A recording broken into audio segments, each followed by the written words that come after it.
Hello friends, welcome है आप सभी का आपके इस कृष्णा आर्ट्स एजुकेशन चैनल में, जो केवल और केवल बोर्ड एग्जाम की तैयारी करवाने के लिए बनी है। इसलिए इस चैनल को आपने अभी तक सब्सक्राइब नहीं किया तो इस चैनल को सब्सक्राइब कर दें और साइड के बेल नोटिफिकेशन को भी जरूर प्रेस कर दें, ताकि हमारी वीडियो का लेटेस्ट नोटिफिकेशन आप तक सबसे पहले पहुंच सके। और अगर आपको इस चैनल से रिलेटेड क्लास 10 के नोट्स और PDF चाहिए, आपको क्लासेस के नोटिफिकेशन सही समय पर चाहिए, तो आप हमारे टेलीग्राम चैनल को ज्वाइन कर ले। टेलीग्राम चैनल पर जो नोट्स और PDF आपको दिए जाते हैं वे बिल्कुल मुफ्त में दिए जाते हैं और उनको पढ़कर आप अपने बोर्ड एग्जाम की तैयारी और अधिक अच्छे तरीके से कर सकते हैं। टेलीग्राम चैनल का लिंक डिस्क्रिप्शन में भी दिया हुआ है और आप टेलीग्राम एप्लीकेशन में कृष्णा आर्ट्स एजुकेशन को सर्च करके भी ज्वाइन हो सकते हैं। इसलिए टेलीग्राम चैनल को जरूर ज्वाइन कर लीजिएगा। तो चलिए आज के इस वीडियो में आगे की ओर बढ़ते हैं। आज हम आपको कक्षा 10 का संस्कृत ट्यूशन द्वितीय भाग का 13वां पाठ विश्व शांति का ऑब्जेक्टिव क्वेश्चंस करवाने वाले हैं। अर्थात आज हम आपको विश्व शांति पाठ का लघु उत्तर या नहीं वस्तुनिष्ठ प्रश्न उत्तर को पढ़ाएंगे। और अगर आपको कक्षा 10 के संस्कृत के ट्यूशन द्वितीय भाग के किसी अन्य पाठ के वस्तुनिष्ठ प्रश्न उत्तर, लघु उत्तर प्रश्न उत्तर या फिर उस पाठ के संस्कृत से हिंदी अर्थ के वीडियो को देखना है, तो आप डिस्क्रिप्शन में दिए गए लिंक संस्कृत वस्तुनिष्ठ प्रश्न उत्तर, संस्कृत लघु उत्तर प्रश्न उत्तर और संस्कृत संपूर्ण हिंदी अर्थ 2023 के प्लेलिस्ट में जाकर किसी भी पाठ के किसी भी वीडियो को आसानी से देख सकते हैं। तो चलिए बिना देर करते हुए हम विश्व शांति पाठ के वस्तुनिष्ठ प्रश्न उत्तर में आगे की ओर बढ़ते हैं।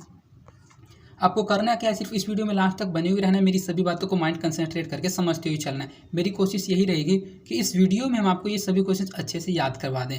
तो सिर्फ इस वीडियो को लास्ट तक देखिएगा। हमारा पहला क्वेश्चन है, विश्व शांति पाठ में किस वातावरण का चित्रण किया गया है? ए अशांति के वातावरण का, बी शांति के वातावरण का, सी देशभक्ति के वातावरण का या फिर डी वैज्ञानिक के वातावरण का। तो जो विश्व शांति पाठ है, इस पूरे पाठ में सिर्फ और सिर्फ अशांति के वातावरण का ही चित्रण किया गया है। तो इसका सही आंसर ऑप्शन नंबर ए हो जाएगा, अशांति।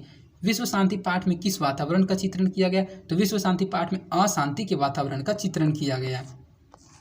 देशों के बीच झगड़ों को शांत करने के लिए कौन संस्था है? ए राष्ट्र संघ, बी संयुक्त राष्ट्र संघ, सी उच्च न्यायालय या फिर डी सर्वोच्च न्यायालय। तो देशों के बीच जो झगड़ों को शांत करने के लिए संस्था का निर्माण हुआ था, उस संस्था का नाम है संयुक्त राष्ट्र संघ, जो कि देशों के बीच झगड़ा को शांत करने का काम करता है। तो इसका सही आंसर ऑप्शन नंबर बी हो जाएगा, संयुक्त राष्ट्र संघ देशों के बीच झगड़ों को शांत करने के लिए ही एक बनाई गई संस्था है।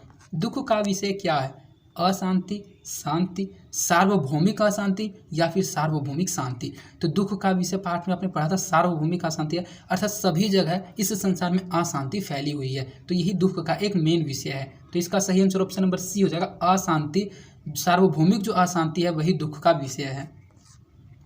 असहिष्णुता को कौन पैदा करता है? असहिष्णुता को कौन पैदा करता है? स्वार्थ, बी परमार्थ, सी द्वेष या फिर डी प्रसन्नता।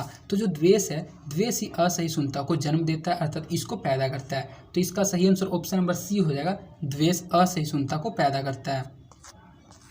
अशांति मानवता का क्या कर रही है? ए उन्नति कर रही है, बी विनाश कर रही है, सी मानवता को ऊपर कर रही है या फिर डी नीचे कर रही है। तो जो अशांति है वह सिर्फ और सिर्फ मानवता का विनाश कर रही है। तो इसका सही आंसर ऑप्शन नंबर बी हो जाएगा, विनाश।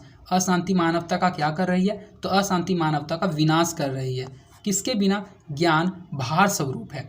ए शास्त्र के बिना, बी विवेक के बिना, सी व्यवहार के बिना या फिर डी पुस्तक के बिना। तो ज्ञान, नॉलेज, अगर आपके पास कोई नॉलेज है और आप उसको यूज नहीं कीजिएगा, अर्थात व्यवहार में नहीं लाइएगा, तो वह जो नॉलेज है वह आपके लिए एक भार स्वरूप हो जाएगा। अर्थात जो ज्ञान है वह व्यवहार के बिना भार स्वरूप होता है। तो इसका सही आंसर ऑप्शन नंबर सी हो जाएगा, व्यवहार। किसके बिना ज्ञान भार स्वरूप है? तो व्यवहार के बिना जो ज्ञान है वह भार स्वरूप है। तो इसका सही आंसर ऑप्शन नंबर सी हो जाएगा, व्यवहार। क्रिया के बिना क्या भार है? ए धन, बी दौलत, सी सामान या फिर डी ज्ञान। तो अभी आपको मैंने इससे पहले वाले क्वेश्चन में जो बताया सेम वही क्वेश्चन है, सिर्फ पूछने का लैंग्वेज थोड़ा सा अलग है। तो क्रिया बोले या फिर व्यवहार बोले, क्रिया का मतलब होता है काम मिलाना, व्यवहार का मतलब होता है काम मिलाना। तो ऐसा कौन सा चीज़ है जिसको अगर आप काम में नहीं लाते हैं तो वह भार के स्वरूप है? तो वही तो ज्ञान है। ज्ञान एक ऐसा चीज़ है, अगर आप उसको यूज नहीं कीजिएगा तो वह आपके पर एक बोझ के समान प्रतीत होगा। तो क्रिया के बिना क्या भार है? तो इसका सही आंसर ऑप्शन नंबर डी हो जाएगा, ज्ञान। ज्ञान ही क्रिया के बिना एक भार स्वरूप है। विश्व शांति का कौन काल माना जा सकता है? अर्थात जो विश्व शांति है उसको कौन सा काल माना जा सकता है? ए सूर्योदय का काल, बी सूर्यास्त का काल, सी रात्रि का काल या फिर डी उषा का काल। तो विश्व शांति को एक सूर्योदय का काल माना जा सकता है, जो कि मैंने आपको पास्ट के लास्ट पैराग्राफ में पढ़ाया था। तो इसका सही आंसर ऑप्शन नंबर ए हो जाएगा, सूर्योदय। विश्व शांति को कौन सा काल माना जा सकता है? तो विश्व शांति को सूर्योदय वाला काल माना जा सकता है। वैर को कौन बढ़ाता है? जो बैर है उसको कौन बढ़ाता है? ए अबैर, बी बैर, सी स्वार्थ या फिर डी परमार्थ। तो ये जो स्वार्थ की भावना है, ये स्वार्थ की भावना जब उत्पन्न हो जाती है तो वह बैर को बढ़ाता है। तो इसका सही आंसर ऑप्शन नंबर सी हो जाएगा। बैर को कौन बढ़ाता है? तो बैर को स्वार्थ बढ़ाता है। मानवता के विनाश का भय किससे है?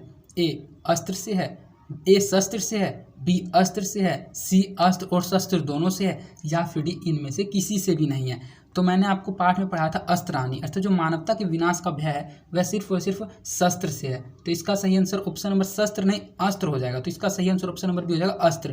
पाठ के अनुसार आपको इन सभी ऑब्जेक्टिव क्वेश्चंस का आंसर देना है। तो वैसे तो कोई बच्चा पाठ नहीं पढ़ा हुआ रहेगा तो वह सी मार्क के आएगा एग्जाम में, लेकिन ये आंसर जो है बिल्कुल ही गलत है। पाठ में आपने पढ़ा था अस्त्र, तो इसका सही आंसर ऑप्शन नंबर बी हो जाएगा अस्त्र। और अगर आपने इस पाठ के हिंदी अर्थ के वीडियो को नहीं देखा है तो मैंने इस पूरे पाठ को एक एक शब्द का संस्कृत से हिंदी अर्थ करके बिल्कुल ही अच्छे से एक्सप्लेन कर रखा है। मैंने इस पूरे पाठ को बिल्कुल ही अच्छे से पढ़ा रखा है।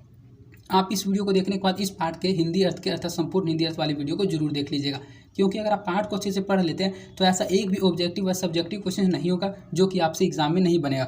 इसलिए पाठ का इंपॉर्टेंस को समझिए और पाठों को जरूर पढ़िए। मैंने हर सब्जेक्ट के सभी पाठों को बिल्कुल अच्छे से एक्सप्लेन कर रखा है। आपके पास टाइम है तो उन सभी पाठों को बिल्कुल ही अच्छे से एक बार पढ़ डालिए, तब आपसे कोई भी सब्जेक्टिव और ऑब्जेक्टिव क्वेश्चन नहीं बनेगा। ऐसा हो ही नहीं सकता। ये क्वेश्चन का वीडियो जब आप देखिएगा तो आपका रिवीजन होगा, आपको पहले ही पता होगा कि इसका आंसर क्या होगा। तो मानवता के विनाश का भय किससे है? तो मानवता के विनाश का भय अस्त्र से है। तो इसका सही आंसर ऑप्शन नंबर बी हो जाएगा अस्त्रों से।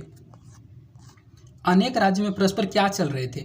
ए उष्ण युद्ध, बी अस्त्र युद्ध, सी शस्त्र युद्ध, डी शीत युद्ध। तो जो बच्चे पाठ को नहीं पढ़े रहेंगे इस टाइप के क्वेश्चन में तो वे कंफ्यूज हो जाएंगे आंसर क्या करें, और एक आंसर को याद करके रटते रहेंगे। और रटा हुआ चीज़ कभी भी याद नहीं रहता, समझा हुआ चीज़ हमेशा याद रहता है। और जो व्यक्ति पाठ को पढ़ा हुआ रहेगा, जो बच्चा अच्छे से पाठ को समझा हुआ रहेगा, वह इस क्वेश्चन को देखते ही समझ जाएगा कि अनेक राज्यों में परस्पर क्या चल रहा था। तो शीत युद्ध चल रहा था। तो इसका सही आंसर ऑप्शन नंबर डी हो जाएगा शीत युद्ध। अनेक राज्यों में परस्पर क्या चल रहे हैं? तो इसका सही आंसर ऑप्शन नंबर डी हो जाएगा अनेक राज्यों में परस्पर शीत युद्ध चल रहे हैं। क्या बलपूर्वक निवारणीय, अर्थात क्या चीज़ है जो कि बलपूर्वक निवारणीय, अर्थात बलपूर्वक उसका निवारण किया जा सकता है? ए धर्म उपदेश, बी कर्म उपदेश, सी अर्थ उपदेश या फिर डी स्वार्थ उपदेश। तो स्वार्थ उपदेश है वही बलपूर्वक निवारणीय है। तो इसका सही आंसर ऑप्शन नंबर डी हो जाएगा स्वार्थ उपदेश। स्वार्थ उपदेश बलपूर्वक ही निवारणीय, अर्थात बलपूर्वक ही उसका निवारण किया जा सकता है। अशांति के कारण कितने हैं? एक है, दो है, सी तीन है या फिर डी चार है। तो पाठ में मैंने आपको बताया था, पहला तो द्वेष, किसी के प्रति द्वेष की भाव अर्थात ईर्ष्या और जलन की भावना रखना, और दूसरा किसी दूसरे को उन्नति करते हुए सहन नहीं करना। यही तो द्वेष के दो कारण है, अर्थात यही तो अशांति के दो कारण है जो आपने पाठ में पढ़ा था। अशांति कारण द्वयम, अर्थात अशांति के दो कारण है। तो इसका सही आंसर ऑप्शन नंबर बी हो जाएगा दो। अशांति के कारण कितने हैं? तो अशांति के दो कारण है। तो इसका सही आंसर ऑप्शन नंबर बी हो जाएगा दो। भारतीय दर्शन का मूल तत्व किसे माना जाता है? ए अशांति को, बी अशांति को, सी बैर को या फिर डी अबैर को। तो भारतीय दर्शन का मूल तत्व शांति को माना जाता है। तो इसका सही आंसर ऑप्शन नंबर ए हो जाएगा शांति। भारतीय दर्शन का मूल तत्व किसे माना जाता है? तो भारतीय दर्शन का मूल तत्व शांति को माना जाता है। अशांति सागर के तटों के बीच कौन स्थित है? ए मानव, बी दानव, सी जीव या फिर डी संसार। तो अशांति सागर के तटों के बीच ये पूरा का पूरा संसार ही स्थित है, अर्थात पूरे संसार में कहीं थोड़ा बहुत ही ऐसा जगह होगा जहाँ शांति का वातावरण होगा। पूरे संसार में अशांति का वातावरण फैला हुआ, इसीलिए कहा गया अशांति सागरों के तटों के बीच ये पूरा संसार स्थित है। तो इसका सही आंसर ऑप्शन नंबर डी हो जाएगा संसार। उदार चरित्र वाले क्या मानते हैं? अयम निजः, अर्थात अपना और पराया, प्रयोवेति, सी वसुधैव कुटुंबकम, अर्थात सभी कुछ हमारा है, सर्व अर्थ वर्षनम, सब जगह वर्षना की जाए। तो उदार चरित्र वाले जो लोग होते हैं वो मैंने आपको श्लोक के माध्यम से पढ़ाया था। तो उस श्लोक में वसुधैव कुटुंबकम वाले जो लोग हैं वही उदार चरित्र वाले मानते हैं। तो इसका सही आंसर ऑप्शन नंबर सी हो जाएगा वसुधैव कुटुंबकम। उदार चरित्र वाले क्या मानते हैं? तो उदार चरित्र वाले मानते हैं वसुधैव कुटुंबकम, अर्थात ये पूरा संसार ही हमारा परिवार है। तो इसका सही आंसर ऑप्शन नंबर सी हो जाएगा वसुधैव कुटुंबकम, वसुधा एव कुटुंबकम। तो इसका सही आंसर ऑप्शन नंबर सी हो जाएगा वसुधैव कुटुंबकम। तो इस प्रकार आपके इस पाठ के 16 ऑब्जेक्टिव क्वेश्चंस कंप्लीट करा दिए गए, जो कि एग्जाम के दृष्टिकोण से मोस्ट इंपॉर्टेंट क्वेश्चंस हैं। इनमें से ही बोर्ड एग्जाम में क्वेश्चंस पूछे जाएंगे। और अगर आपको ये क्वेश्चंस याद नहीं हो, मैं आशा करता हूँ कि ये सभी क्वेश्चंस आपको याद हो गए होंगे, और अगर याद नहीं होंगे तो आप इस वीडियो को एक बार रिपीट करके जरूर देख लीजिएगा, आपको ये क्वेश्चंस अच्छे से याद हो जाएंगे। और अगर आपको यह वीडियो पसंद आई है तो इस वीडियो को अपने दोस्तों के भी ज़्यादा से ज़्यादा शेयर कीजिएगा, और इस वीडियो को लाइक भी जरूर कर दीजिएगा, जिससे मेरा मोटिवेशन बना हुआ रहता है। और अगर आपने अभी तक इस चैनल को सब्सक्राइब नहीं किया तो इस चैनल को सब्सक्राइब कर दें और साइड के बेल नोटिफिकेशन को प्रेस कर दें। और अगर आपको इसका आंसर सहित PDF चाहिए तो आप हमारे टेलीग्राम चैनल को ज्वाइन कर लें। टेलीग्राम चैनल पर आपको इसके PDF के अलावा अन्य कई सब्जेक्ट्स के, अन्य कई चैप्टर्स के नोट्स और PDF मिल जाएंगे, जिनको पढ़कर आप अपने बोर्ड एग्जाम की तैयारी में 4 चांद लगा सकते हैं। और अगर आपको किसी प्रकार की कोई समस्या होती है, आप अपना राय, सलाह, फीडबैक, वीडियो कैसी लगी, इन सभी बातों को मुझ तक पहुंचाना चाहते हैं तो आप कमेंट के माध्यम से अपनी बातों को मुझ तक पहुंचा सकते हैं। और आप मेरे प्राइवेट टेलीग्राम ID पर मुझसे बात भी कर सकते हैं। तो आज के लिए इतना ही, धन्यवाद। मिलते हैं आपसे किसी अन्य इंपॉर्टेंट वीडियो में।